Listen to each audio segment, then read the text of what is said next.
আসসালামু আলাইকুম প্রিয় শিক্ষার্থী। আজকের এই পর্বে আমরা অষ্টম অধ্যায়ের পাঠ্য বই নমুনা প্রশ্ন উত্তর নিয়ে দেখো সংক্ষিপ্ত উত্তর প্রশ্ন নিয়ে আলোচনা করব। তো আমাদের 4টা সংক্ষিপ্ত প্রশ্ন উত্তর আছে। তো আমরা একটু দেখি যে 1 নম্বরটা কি বলতেছে। দেখো 1 নম্বর প্রশ্নটা বলতেছে যে গণতন্ত্রের ধারণা তুমি কিভাবে ব্যাখ্যা করবে? কি বলতেছে? যে গণতন্ত্রের ধারণা তুমি কিভাবে কি করবে? ব্যাখ্যা করবে। আচ্ছা 1 নম্বর যে দেখো যে গণতন্ত্র হলো এমন একটি শাসন ব্যবস্থা যেখানে রাষ্ট্র ক্ষমতার মূল উৎস হলো জনগণ। তো আমরা জানি যে গণতান্ত্রিক ব্যবস্থায় শাসন ব্যবস্থায় সকল ক্ষমতার উৎস হচ্ছে কি জনগণ। এই জনগণ চাইলেই কি দেখো একটা শাসন ব্যবস্থা গড়ে তুলতে পারে, আবার একজন কি সরকারকে নামিয়ে দিতে পারে। বলতেছে বর্তমান বিশ্বে এটি সবচেয়ে গ্রহণযোগ্য ও জনপ্রিয় সরকার ব্যবস্থা হিসেবে কি স্বীকৃত। গণতন্ত্রের সংজ্ঞা নির্ধারণে যারা গুরুত্বপূর্ণ ভূমিকা রেখেছেন তাদের মধ্যে আব্রাহাম লিঙ্কন দেখো আব্রাহাম লিঙ্কন হচ্ছে কি অন্যতম। তো আব্রাহাম লিঙ্কনের এই গণতন্ত্রের সংজ্ঞাটি অনেক কি গুরুত্বপূর্ণ একটা সংজ্ঞা ছিল। তিনি বলেছেন কি গণতন্ত্র হলো এমন এক সরকার ব্যবস্থা যে গণতন্ত্র হলো জনগণের জন্য জনগণের দ্বারা নির্বাচিত কি সরকার ব্যবস্থা। তো বলতেছে দেখো যে তার মতের সাথে একমত হয়ে বলা যায় গণতন্ত্র হলো এমন এক সরকার ব্যবস্থা যা জনগণের দ্বারা নির্বাচিত, জনগণের কল্যাণে পরিচালিত এবং যার প্রকৃত মালিক জনগণ কি নিজেই।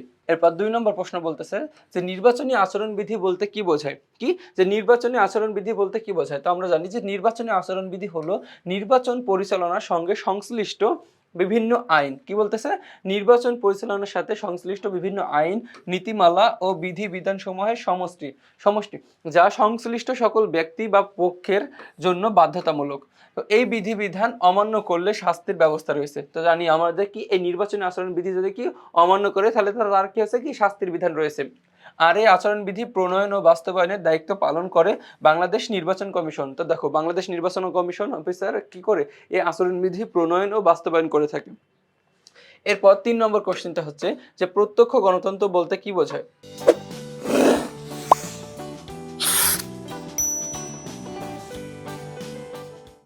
যে প্রত্যক্ষ গণতন্ত্র কি? এখন বলছে যে শাসন ব্যবস্থা জনগণ সরাসরি রাষ্ট্র পরিচালনার কাজে অংশগ্রহণ কি যে শাসন ব্যবস্থায় জনগণ সরাসরি রাষ্ট্র পরিচালনার কাজে অংশগ্রহণ নেওয়ার সুযোগ লাভ করে তাকে প্রত্যক্ষ গণতন্ত্র বলা হয়। দেখো যে এই ব্যবস্থায় নাগরিকরাই সিদ্ধান্ত গ্রহণের প্রত্যক্ষ ভূমিকা পালন করে। প্রাচীন গ্রিসের ছোট ছোট নগর রাষ্ট্রে এ ধরনের গণতন্ত্র প্রচলন ছিল। কি এ ধরনের গণতন্ত্রের প্রচলন ছিল। বর্তমান সুইজারল্যান্ডের কিছু কিছু অঞ্চলে আংশিকভাবে প্রত্যক্ষ গণতন্ত্রের চর্চা এখনো কি আছে বিদ্যমান আছে।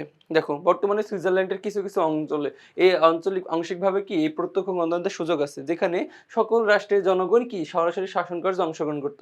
এখন দেখো আধুনিক রাষ্ট্র আয়তনে বিশাল রয়েছে, এখন এই প্রত্যক্ষ গণতন্ত্র চর্চার সুযোগ নেই। এখন সবাই যদি রাষ্ট্র পরিচালনায় অংশগ্রহণ করে তাহলে একটা কি সমস্যা হবে। তার জন্য এখন বর্তমানে পরোক্ষ গণতন্ত্র মানা হয়। পরোক্ষ মানে কি যে তুমি একজনকে যে প্রতিনিধি জনপ্রতিনিধি করে তুলবা, সে হচ্ছে শাসন ব্যবস্থা তৈরি মানে করবে, শাসন করবে। এরপরে দেখো বলতেছে যে পরোক্ষ নির্বাচন কি? কি পরোক্ষ নির্বাচন কি? আচ্ছা পরোক্ষ নির্বাচন হলো এমন একটি নির্বাচন পদ্ধতি যেখানে ভোটাররা সরাসরি চূড়ান্ত পদাধিকারীকে নির্বাচন না করে প্রথমে কিছু প্রতিনিধিকে ভোট দিয়ে নির্বাচিত করেন। কি বলতেছে? প্রথমে কিছু প্রতিনিধিকে ভোট দিয়ে নির্বাচিত করেন। এই নির্বাচিত প্রতিনিধিরা মিলে একটি মধ্যবর্তী সংস্থা গঠন করে। কি করে?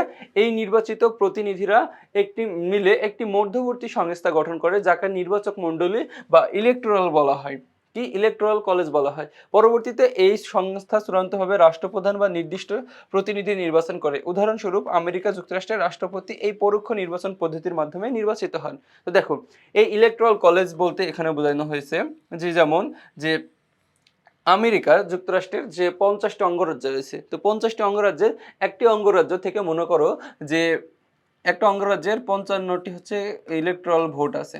কতটি? 55টি। তো দেখো মনে করো যে 2টা রাজনৈতিক দল আছে। তো এই একটি অঙ্গরাজ্যে মনে করো যে এখান থেকে ওরা 55টি ইলেকট্রাল প্রতিনিধি নির্বাচন করলো একটা রাজনৈতিক দল, আবার অন্যজনও করে দিল।